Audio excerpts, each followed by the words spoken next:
Kisah Nabi Muhammad, bagian 140, Perang Taif. Saat itu turunlah firman Allah. Sesungguhnya Allah telah menolong kamu, hai para mukminin, di medan peperangan yang banyak, dan ingatlah peperangan Hunain, yaitu di waktu kamu menjadi congkak karena banyaknya jumlahmu. Maka jumlah yang banyak itu tidak memberi manfaat kepadamu sedikit pun, dan bumi yang luas itu telah terasa sempit olehmu, kemudian kamu lari ke belakang dengan bercerai-berai. Surah At-Taubah, pukul 9.25. Kemudian Allah menurunkan ketenangan kepada Rasul-Nya dan kepada orang-orang yang beriman, dan Allah menurunkan bala tentara yang kamu tiada melihatnya, dan Allah menimpakan bencana kepada orang-orang yang kafir, dan demikianlah pembalasan kepada orang-orang yang kafir. Surah At-Taubah, pukul 9.26. Pasukan Muslim mengepung kota Taif. Mereka kemudian menyerang dengan manjanik dan tang. Tang ini berbentuk seperti rumah kura-kura yang besar. Para prajurit maju dan dengan sengaja berlindung di bawahnya untuk mengebor dinding. Namun musuh yang cerdik menuangkan besi panas hingga tang itu terbakar. Pertempuran keras merebut benteng tidak berhasil. Rasulullah memakai cara lain. Beliau memerintahkan agar kebun kurma dan anggur Taif yang terkenal itu dibakar dan ditebang. Namun, karena pihak musuh memohon agar beliau tidak melakukan itu, Rasulullah pun membatalkan perintahnya. Beliau juga berkata kepada musuh, "Siapapun yang turun dari benteng dan datang ke sini maka dia bebas." Maka 20 orang pun turun dan bergabung dengan pasukan muslimin. Dari merekalah Rasulullah mengetahui bahwa musuh mempunyai persediaan makanan yang cukup untuk bertempur berbulan-bulan. Karena itu beliau memutuskan untuk menarik mundur pasukannya. Salah seorang sahabat berkata, "Ya Rasulullah, berdoalah bagi kemalangan orang-orang Bani Sakif di Taif." Namun Rasulullah yang bijak dan penyayang malah berdoa, "Ya Allah, berikanlah petunjuk kepada penduduk Sakif dan berkahilah mereka. Karena pengepungan akan berlangsung lama." Naufal bin Muawiyah memberi saran kepada Rasulullah. "Wahai Rasulullah, mereka itu seperti serigala di dalam lubangnya. Apabila engkau terus menungguinya tentu akhirnya engkau dapat mengambilnya.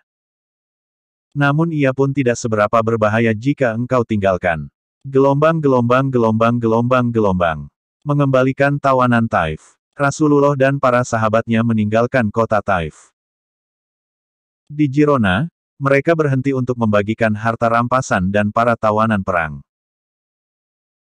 Di antara para tawanan ada seorang wanita tua yang berkata kepada para sahabat, "Kamu tahu bahwa aku masih saudara sesusuan dengan pemimpin kamu itu." Setengah tidak percaya mereka membawa wanita itu ke hadapan Rasulullah. Ternyata Rasulullah segera mengenalinya walaupun sudah begitu lama tidak bertemu dengan wanita itu. Dia adalah Syaimah binti Al-Haris, putri Halimah As-Sadiyah, ibu susuan Rasulullah. Rasulullah segera menghamparkan jubahnya, dan mempersilahkan Syaimah duduk di situ. Ketika beliau bertanya apakah dia ingin tinggal bersama beliau, Syaimah lebih memilih pulang kembali ke kabilahnya. Maka Rasulullah pun membebaskan Syaimah. Setelah itu datanglah para utusan dari Bani Hawazin. Mereka meminta agar Rasulullah memulangkan harta, wanita, dan anak-anak yang tertawan. Rasulullah, di antara para tawanan itu terdapat juga bibi-bibimu dari pihak ayah dan ibu-ibu yang dulu pernah memeliharamu.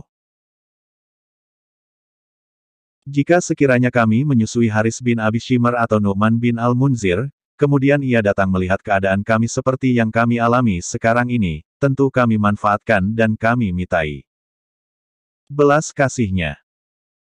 Konon pula engkau yang sudah mendapat pengasuhan yang terbaik."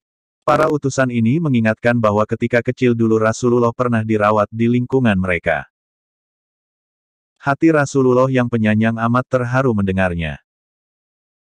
Tahu berterima kasih dan mengingat budi orang lain sudah menjadi bawaan sifat Rasulullah. Beliau pun bertanya, "Anak-anak dan istri-istri kamu ataukah harta kamu yang lebih kamu sukai?" Rasulullah, kami disuruh memilih antara harta dan sanak keluarga kami. Mengembalikan istri-istri dan anak-anak kami tentu lebih kami sukai.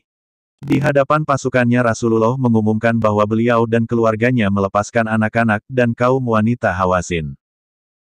Melihat itu, serentak para sahabat pun segera melepaskan para tawanan dengan berkata, "Apa yang ada pada kami serahkan kepada Rasulullah." Rasulullah akhirnya menaklukkan Taif dengan cara sederhana. Beliau menawarkan kepada Malik bin Auf untuk masuk Islam dan seluruh keluarga serta hartanya akan dikembalikan, ditambah 100 ekor unta. Akhirnya pemimpin pasukan musuh di Perang Hunain itu memeluk Islam diikuti kaumnya. Bersambung bagian 141.